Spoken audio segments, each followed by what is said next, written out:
Jesus loves the little children, all the children of the world. Red and yellow, black and white, they are precious in His sight. Jesus loves the little children of the world. All right, guys, welcome to Kids Sing. We got a few more coming in. We'll give it just a second for them to join us. Tonight, for Kids Sing, guys, we're going to think about one book. And all of the songs that we sing, hey Nathan, how's it going? All of the songs that we sing are going to be focused on that one book. All right, so we're going to think about the book Genesis. If I say the book Genesis, what do you say? Exactly, from creation to the Israelites in Egypt. So there's two parts to it. There's the beginning of the book. There's the end of the book. So the beginning of the book is creation. All right, everybody say that together. Creation to the Israelites in Egypt. Let's all say that together. To the Israelites in Egypt. All right, so we're going to sing several songs that are going to focus on and think about creation. All right, the first one you got to stand. All right, stand up. We're going to sing the Hippo song because, believe it or not, it thinks about creation.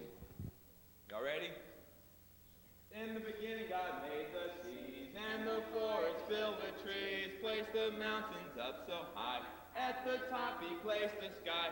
Fingerprints are everywhere, just to show how much He cares. In the middle He had some fun, made the hippo weighs a ton. Hip, hip, hip, hippopotamus, hip, hip, hooray, God made all us. Hip, hip, hip, hippopotamus, hip, hip, hooray, God made all us.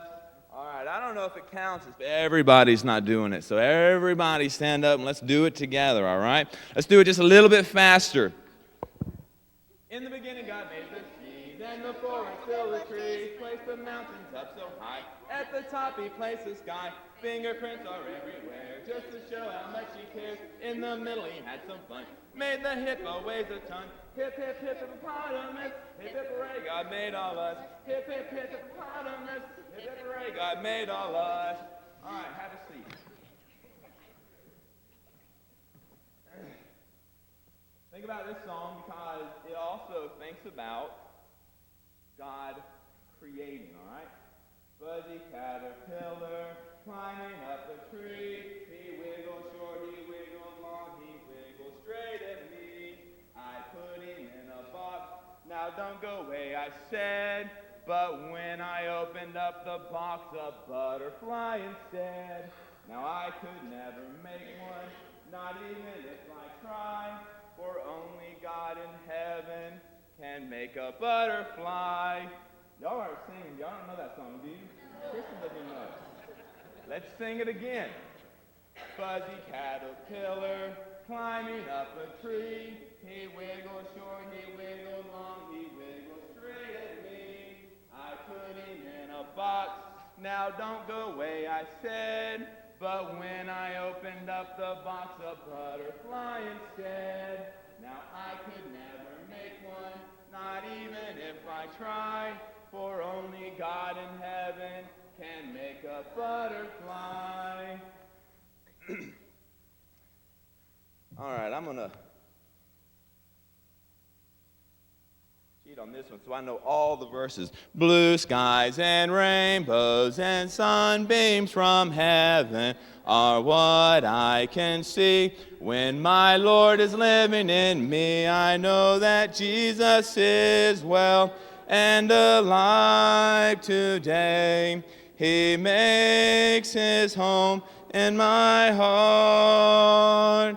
Nevermore will I be all alone, since He promised me that we never would part. Green grass and flowers all blooming in springtime are works of the Master.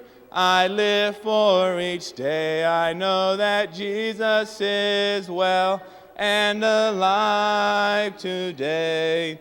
He makes His home in my heart. Nevermore will I be all alone, since he promised me that we never would part. Tall mountains, green valleys, the beauty that surrounds me, all make me aware of the one who made it all. I know that Jesus is well and alive today. He makes his home in my heart. Nevermore will I be all alone, since he promised me that we never would part.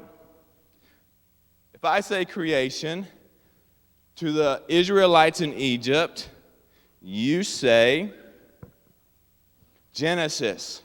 Creation to the Israelites in Egypt. Genesis. If I say Genesis, you say? Man, I think y'all know it. Y'all have it memorized. All right, let's sing a few more songs thinking about creation.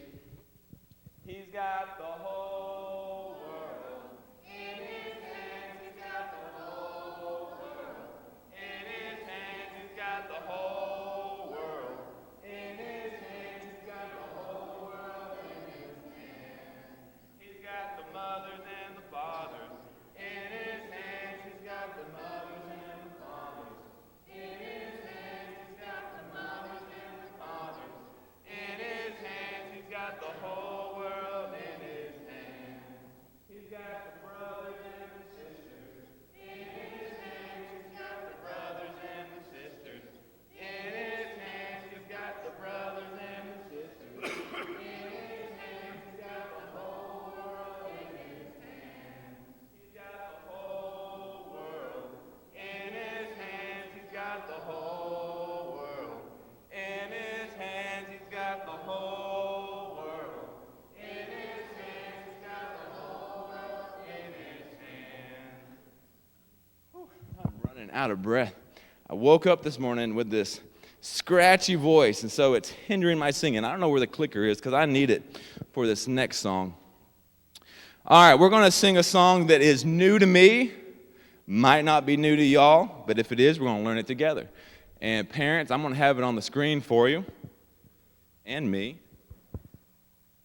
Take a breath and a drink of water. Y'all know the creation song? There's lots of different creation songs, but we're going to learn this one. And then we're going to think about our 3 questions for kids sing. So this is the creation song, and it's going to sing and talk about everything God created each day of creation. Because again, we're thinking about the book of Genesis. Now, day 6, you'll see it, is a little weird. So how much you got to put into the verse, but we'll make it work, all right? God created night and day, night and day. That was on the first day, that was on the first day. It was good, it was good. God created sky and clouds, sky and clouds. That was on the second day, that was on the second day. It was good, it was good. God created land and plants, land and plants. That was on the third day, that was on the third day. It was good, it was good. God created sun, moon, and stars, sun, moon, and stars. That was on the fourth day, that was on the fourth day. It was good, it was good. God created birds, fish, and fish, birds and fish. That was on the 5th day, that was on the 5th day. It was good, it was good. God created creatures on land, creatures on land. People too, people too. That was on the 6th day, that was on the 6th day. It was good, it was good. God rested, then God rested from his work, That was on the seventh day, it was good, all was good. Let's sing praises to our God, He is everywhere, giving loving care. God is good. All right, let's conclude tonight with our 3 questions real quick. So just raise your hand and give me the answer. Our time is up, so let's do this question after question. Number 1, what is true success? Just tell me what it is. Living your life going to heaven. Living your life going to heaven. Exactly right. Yes. All right. Question number 2. All exactly right. What is true failure? Not going to heaven. Yeah, all right. Give me a high five, Nash. What is true failure? That's right. Give me a high five right here. All right. Give me, what is it? True failure. That's right. High five. All right. One more. That's right. High five right there. All right. What is God's ideal for marriage? Question number 3. That's right. That's right. All right. Let's all say, all right. Go together. All right. Let's all say it together. One man, one woman for life. All right, guys. Thank you for so much. Kids Sing is over. We'll enter into our worship.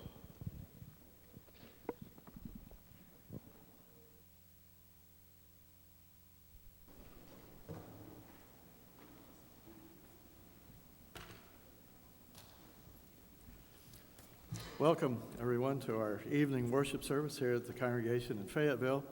Thank you for our young people for getting us a great start, as they have been doing for a while now. We really appreciate that. Briefly, just before we begin our worship, I'll ask you all if you can get a bulletin. You'll find several events coming up and information about those, and I'll just mention a couple tonight. We'll mention a few families who are still in need of our prayers. Stephen Green, who had been an elder and a friend of Graham McDonald, passed away. Sue Riley has lost her nephew just recently. And the Tittle family, Lisa Tittle's mother, passed away this past week. So let's remember those families, as well as Graham McDonald for another reason, as was mentioned this morning, that his mother, who's up in her 90s, has been diagnosed with cancer. So keep the McDonald family that we all hold dear to us, in your prayers.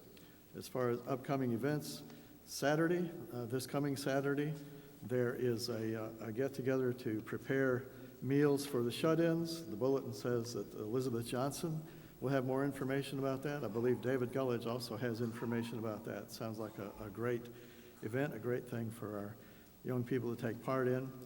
And I'd ask everyone to remember our service in the evening, Sunday, December 1st, which will be our annual service of prayers of Thanksgiving, the Sunday after Thanksgiving.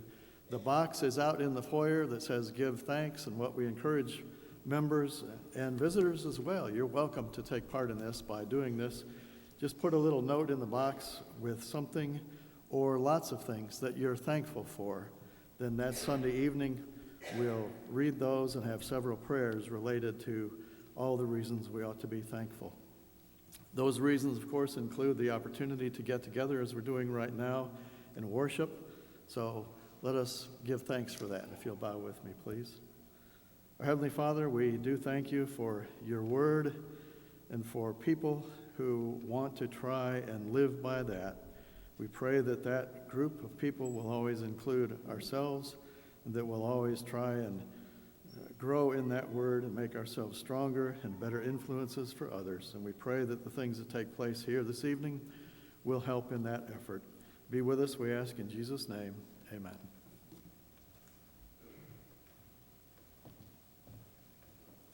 As we enter our worship service, let's begin with hymn number 501. 501. We'll sing the first and last verse, "O Worship the King." O worship the King, O glorious above, and gratefully sing His wonderful love. Our shield and defender, the Ancient of Days, all brilliant in splendor and girded with praise. Frail children of dust and feeble as frail, in Thee do we trust, nor finding to fail. Thy mercies how tender, how firm to the end. Our Maker, Defender, Redeemer, and Friend. At this time, we'll go to our Heavenly Father in prayer.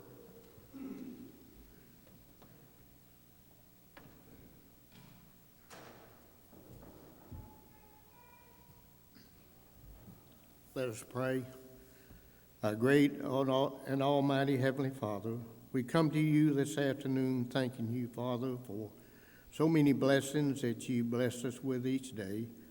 You wake us up in the morning, you give us a place to live, you give us an automobile to travel in, and you do so much other things that you bless us with, and we're thankful to you, Father.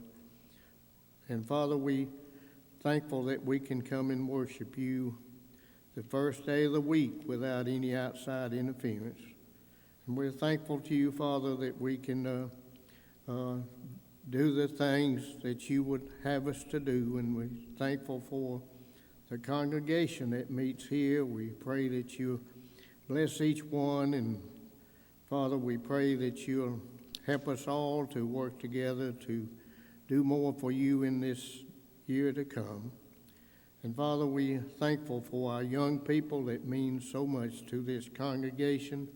We're thankful for their parents, and we pray that you'll continue to protect them and bless them with the knowledge that you have in your word.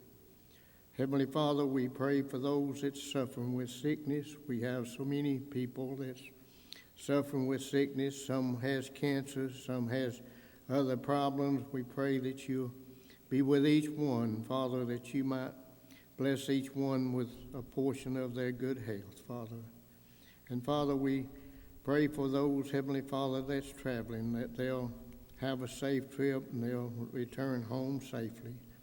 Father, we pray for our armed forces that's protecting us each day that we live on this earth.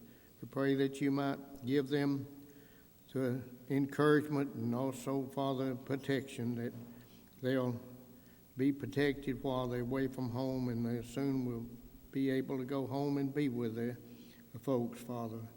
Father, we pray that you'll be with those that's not able to come to church because of their age and not being able to drive. We pray that you be with them and be with the caregivers that takes care of them. Father, we pray now that you be with us this day and be with us every day, Father, that we live on this earth. We're thankful again, Father, that you are our Heavenly Father, and we're thankful for your Son gave his life for the church. Be with us now, Father, and forgive us of our sin. In Christ's name we pray. Amen.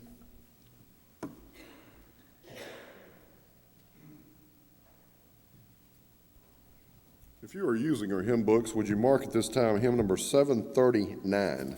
739 will be our invitation song after Brother Dave's message this evening.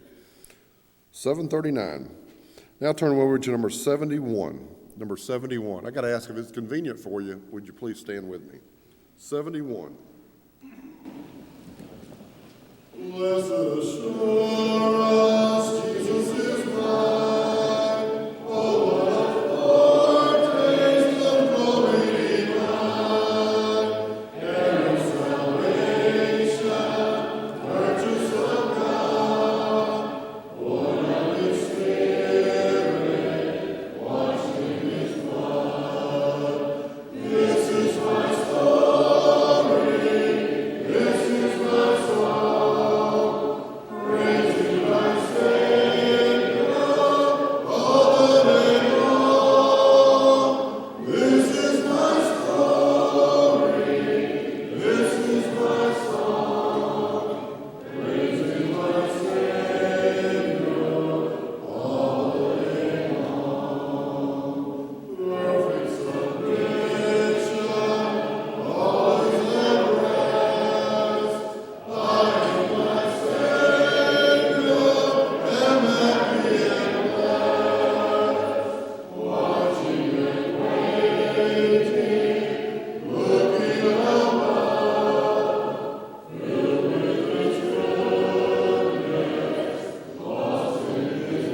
I guess that caterpillar song, that must be an Arkansas thing. I didn't know it either. But we'll learn it. We'll learn it. Have you ever been just well and truly B-O-R-E-D, bored? Maybe it was time spent in a waiting room, time spent in an airport terminal somewhere, time spent in the back seat of a car as a child going down the road. Mom, I'm bored. What makes something seem boring? Is it enforced idleness? You know, the kid in the back seat, I can't go, I can't play, I can't hit my brother, whatever. Is that what it is, just enforced idleness? Is it lack of interest in a subject? I had a geometry teacher in high school who could prove with theorems and corollaries and proofs that all languages other than English were Greek to him.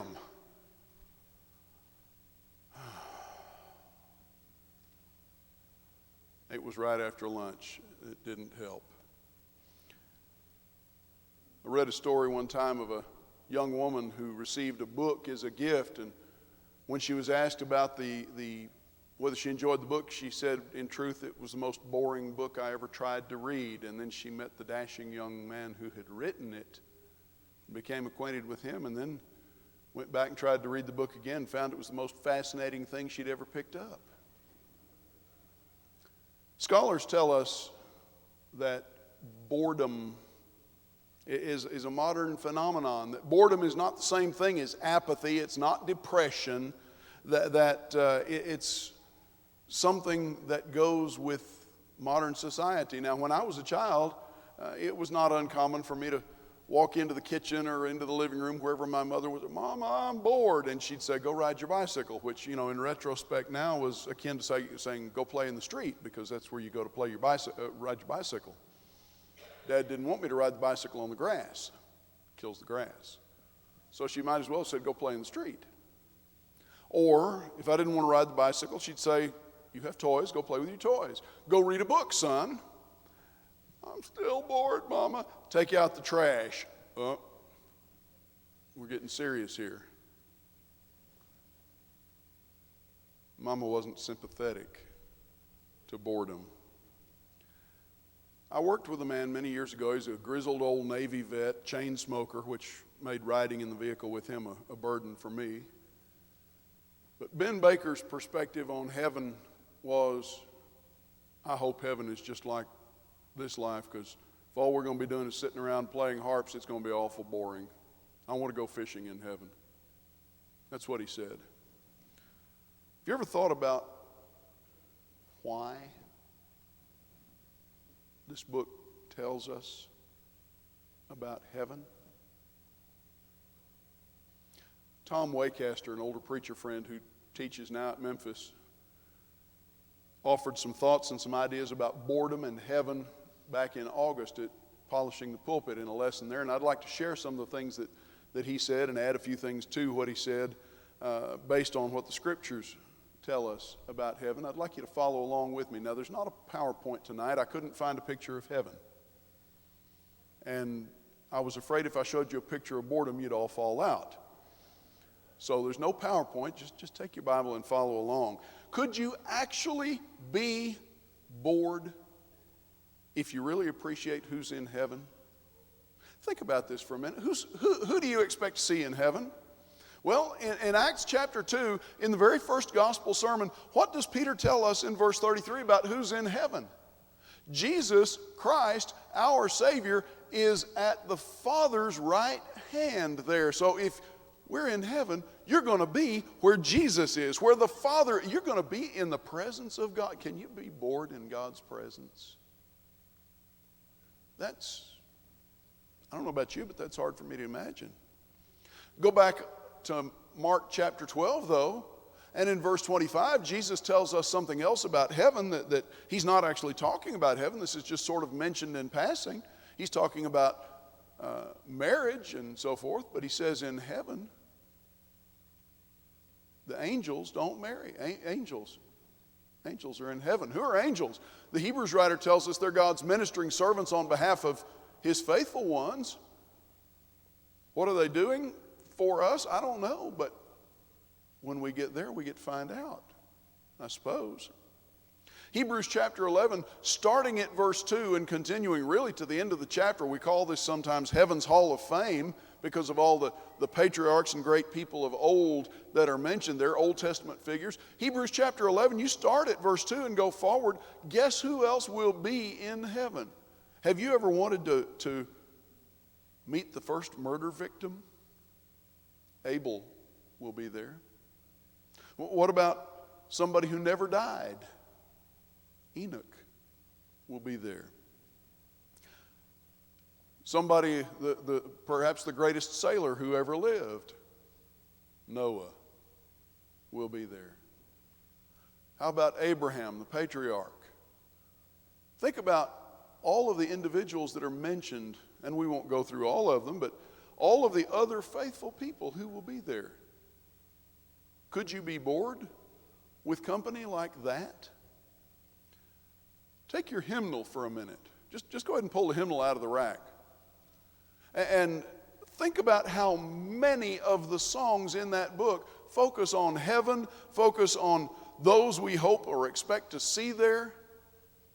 How many songs about hell can you find in the songbook? One or two maybe. And there are 1,000 songs in that book. But if you turn to 225, what do you find there? Earth holds no treasure, but perishes with using. However precious they be, however much price we put on them. Yet there's a country to which I am going. Heaven holds all to me.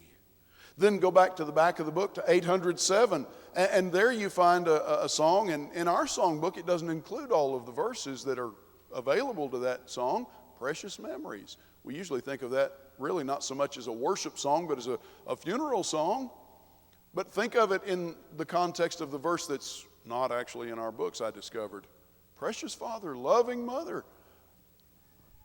Do you expect to see faithful Christian parents when you get there? Be reunited with someone? A grandparent who was faithful in Christ? What about 756? Sing the wondrous love of Jesus. Sing his mercy and his grace.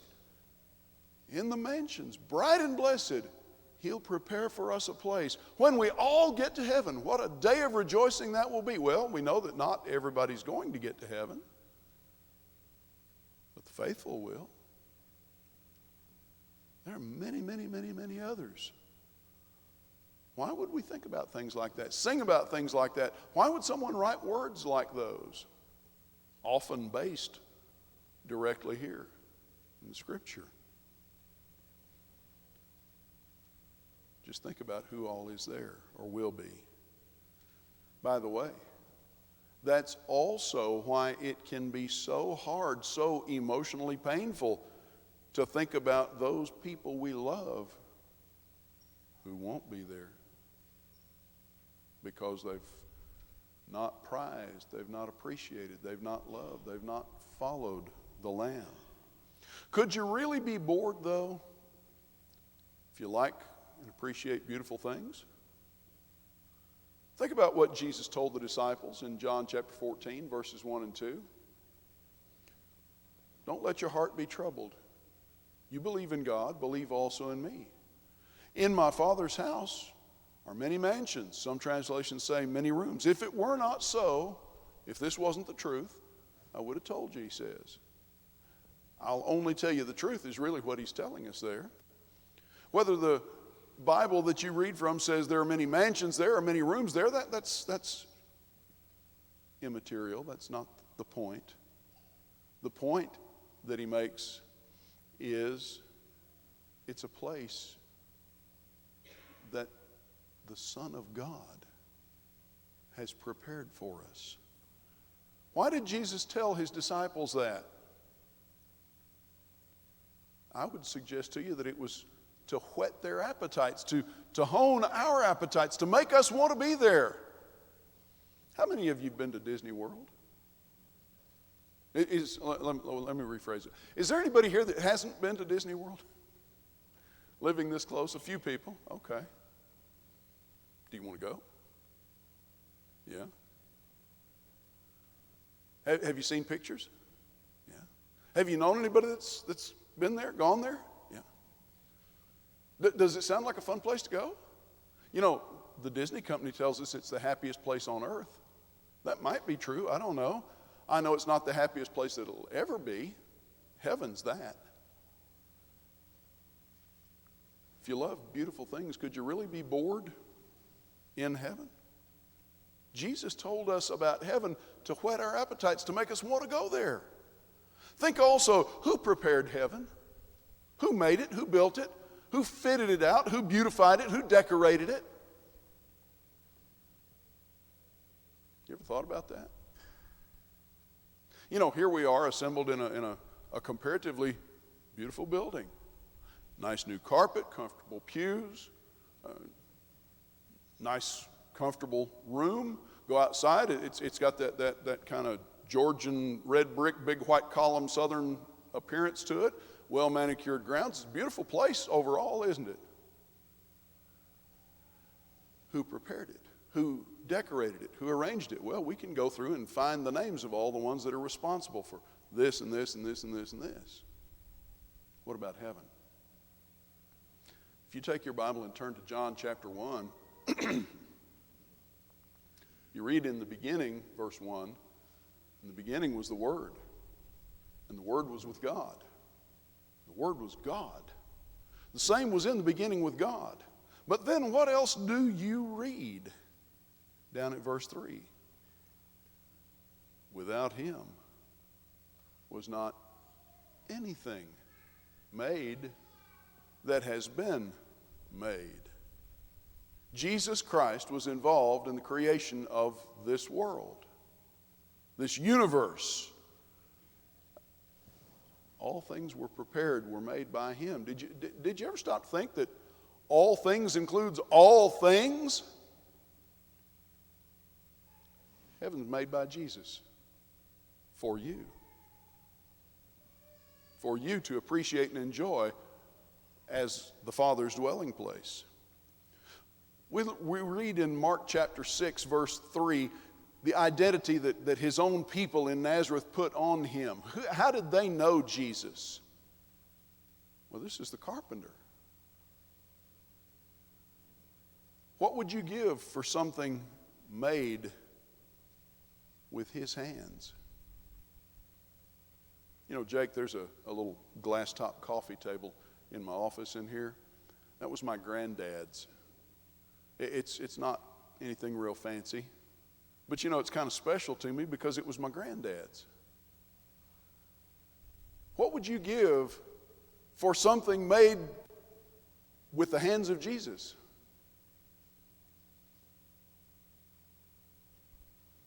This world is made by Him. But this is temporary.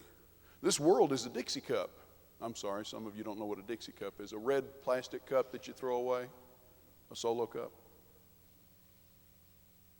David, Dixie cup is another one of those things that shows my age. This world is temporary. But there's something He's made for you that's permanent. And it's better than this. What kind of quality would you expect from Him? Think about what He said in Matthew 16 and verse 18. He asked the disciples about verse 14, who do people say that I am? Well, they're saying you're Elijah, you're Jeremiah, one of the prophets. Who do you say that I am? And Peter, you know, so many times Peter just opens mouth and changes foot. But he jumps right in, no hesitation that we can see here. You're the Christ. You're the Messiah. You're the anointed one. You're the Son of God. And he was exactly right. And Jesus said, blessed, happy are you, Simon, son of Jonah. Flesh and blood has not revealed this to you. Your heavenly Father has revealed this to you. And What did he say?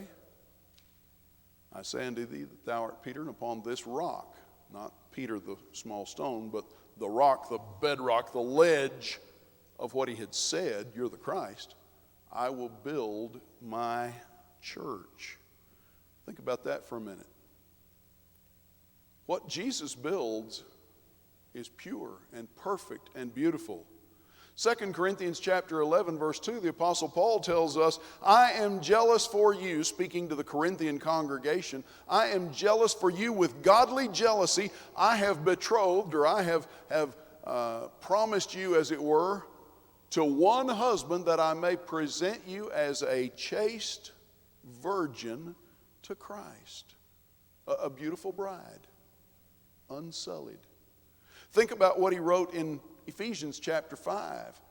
We look at that and we see the instructions about husbands and wives and the marital relationship and so forth. But what did Paul say in verses 26 and 27 about Christ and the church? He gave himself that he might sanctify and cleanse her, the bride, the church, with the washing of water by the word, that he might present her to himself a glorious church, not having spot or wrinkle or any such thing, but that she, the church, should be holy and without blemish, without any kind of a flaw or an ugly spot, anything unattractive. What would you expect when you think about who built heaven? Beauty beyond compare. Don't expect to be sad there. Don't expect to be lonely, uncomfortable, unhappy. I was listening to some music the other day, and George Strait's song, Love Without End, Amen, came on. And he talks about, let me tell you a secret about a father's love and so forth. And he gets down to the last verse of the song, and he talks about, I dreamed I died and stood outside the pearly gates, and if they realize that I'm there, there must be some mistake. And then he goes back into the refrain again. And that's a common sentiment. I don't deserve to be there. Guess what? It's typical of many people to say that. But guess what? That misses the point.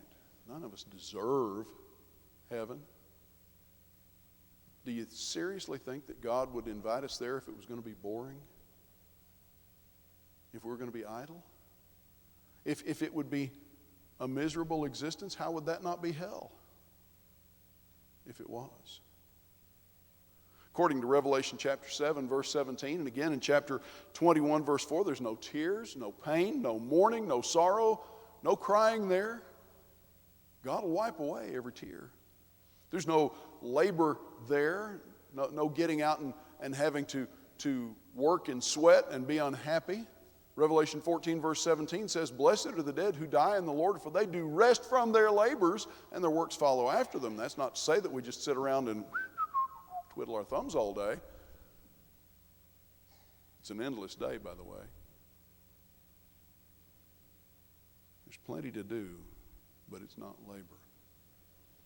Think about the descriptions in passages like Revelation chapter 21. You start in Revelation chapter 21 about verse 10, and actually at verse 9, the beginning of the paragraph, there came one of the seven angels who had the seven bowls, who were laden with the seven last plagues. He spoke with me, saying, Come hither, I'll show thee the bride, the wife of the Lamb. And he carried me away in the Spirit to a mountain great and high, and showed me the holy city, Jerusalem, coming down out of heaven from God, having the glory of God. Her light was like a stone most precious, like a jasper stone, clear as crystal, having a wall great and high, having 12 gates, and the gates 12 angels, and the names written thereon, which are the names of the 12 tribes of the children of Israel. And he goes on and describes it, and on, and it's more and more magnificent with every word.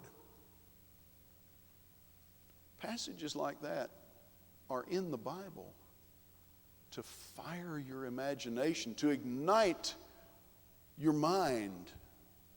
What's the best place you've ever been here? Ethan, you've seen the Alps in Switzerland. It's pretty impressive, isn't it? I've never seen the Alps. Maybe someday. Yellowstone Park, Grand Tetons, Banff in Canada, maybe Tallulah Gorge in North Georgia.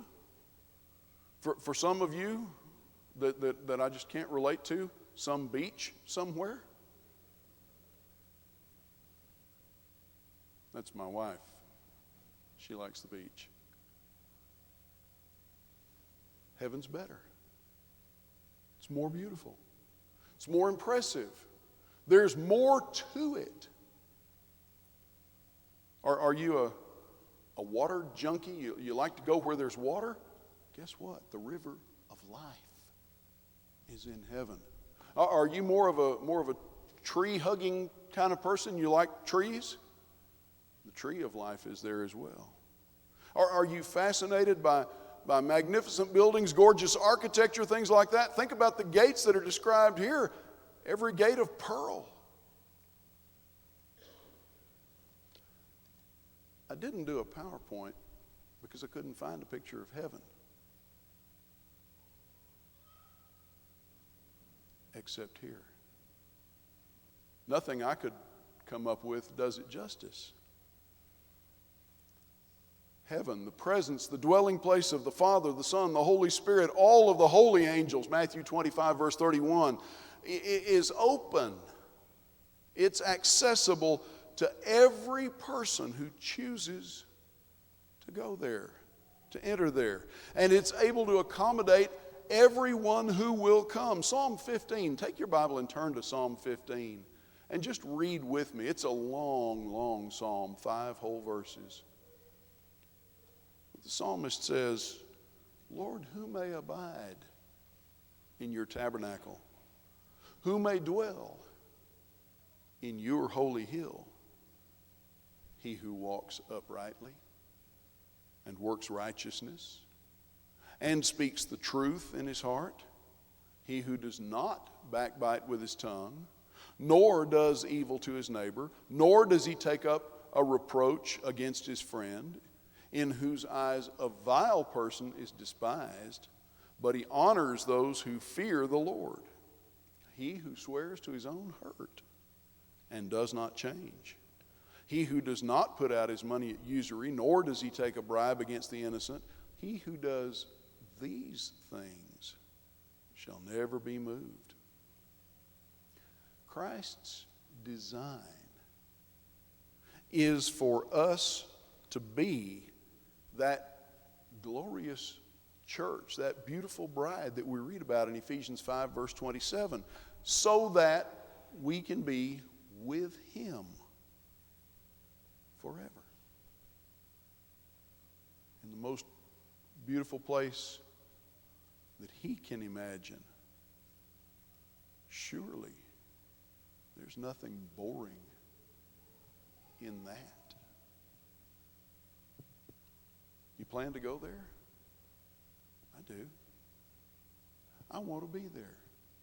I want to meet all of those people. I want to talk with Moses and Jesus himself. I want to see. This is a beautiful world, isn't it? Just look at the trees outside. Well, it's a little dark now, but look at the majesty of the changing season outside around us. And think how much better, how much more gorgeous and impressive heaven will be. I want to see that, don't you? And he offers us the invitation, the opportunity to come and to be with him. If you want to come and be with him, if you want to be a part of his body, his church, his kingdom, his family, you can do that tonight. If you need to make the good confession and be baptized into Christ because you believe and you've repented of your sins, do that now. If you're a child of the King who's strayed or who's struggling, you don't have to deal with that on your own. You've got a whole family designed by the Lord himself to help you, to encourage you, and to help you go in that direction to be with him forever. All you have to do is ask if you have need. While we stand, as Charles leads us, while we sing, we invite you to come.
you not have a chance to partake of that Lord's Supper, it's been prepared for you.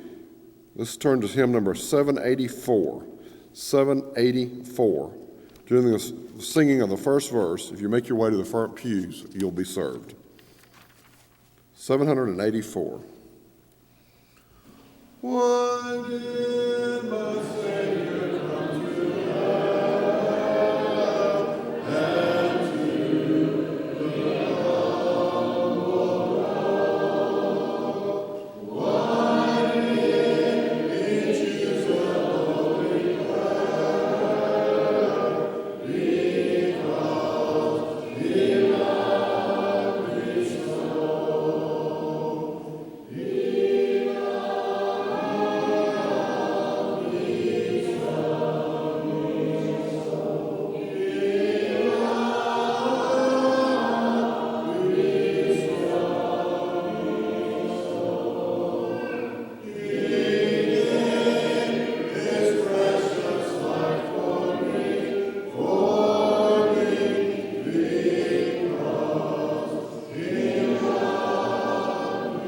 so.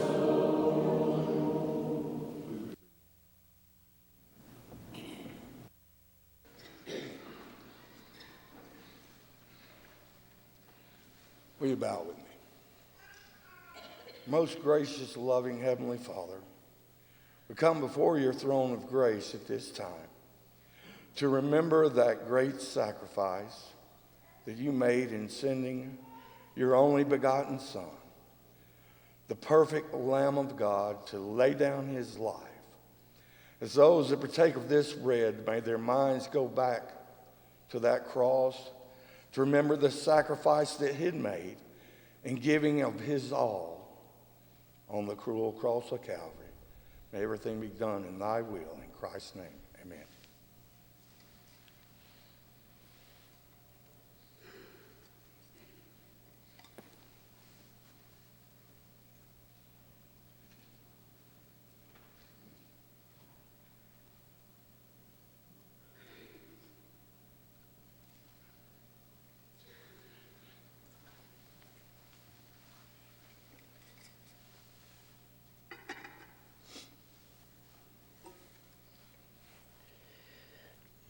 And now for the cup. Thank you, God. Thank you for all the blessings you've given us. Thank you for sending Jesus to die on the cross for us. Help us to remember what Mr. Rogers said in the sermon about how heaven was made for us and how Jesus made it with his blood, sweat, and tears. And help us to keep that in mind throughout the week until we meet again next week. In Jesus' name, amen.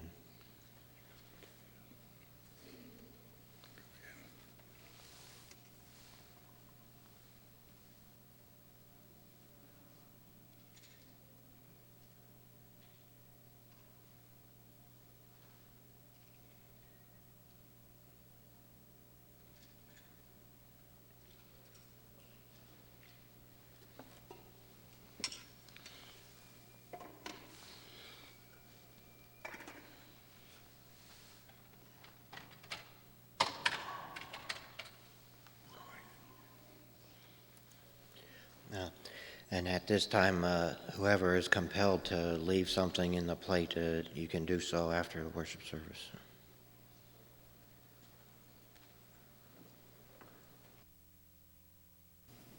Our closing hymn will be number 717. We'll sing this last hymn when we close with a prayer. At this time, please stand with me. Any other announcements that need to be made? We invite you back, if you're able, to our morning adult Bible class Tuesday at 10 a.m. and then back for our midweek Bible study at 7 p.m. on Wednesday. Let's close with hymn number 717. I heard an old story, how a Savior came from glory, how he gave his life on Calvary to save a wretch like me. I heard about his groaning, of his precious blood atoning me. Then I repented of my sin and won the victory. Oh, victory!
Our gracious Heavenly Father, we approach thy throne thanking you, Father, for all the many blessings that you've put on us, and we're so thankful, Father, especially for a lesson like we've heard tonight. And this world is not our home. We're just a passing through, and we pray, Father, that you'll help us each day to do the things that we should and to study your word and become more acquainted with your throne up there, so that when we do pass, that we'll know that we're going to heaven. Now, Father, as we dismiss, we pray that those that are bereaved and sick and so forth, and our family of Christians here, we pray that each one of us might lend a helping hand, or a prayer at least, toward their behalf. If you will, Father, dismiss us in your name. Amen.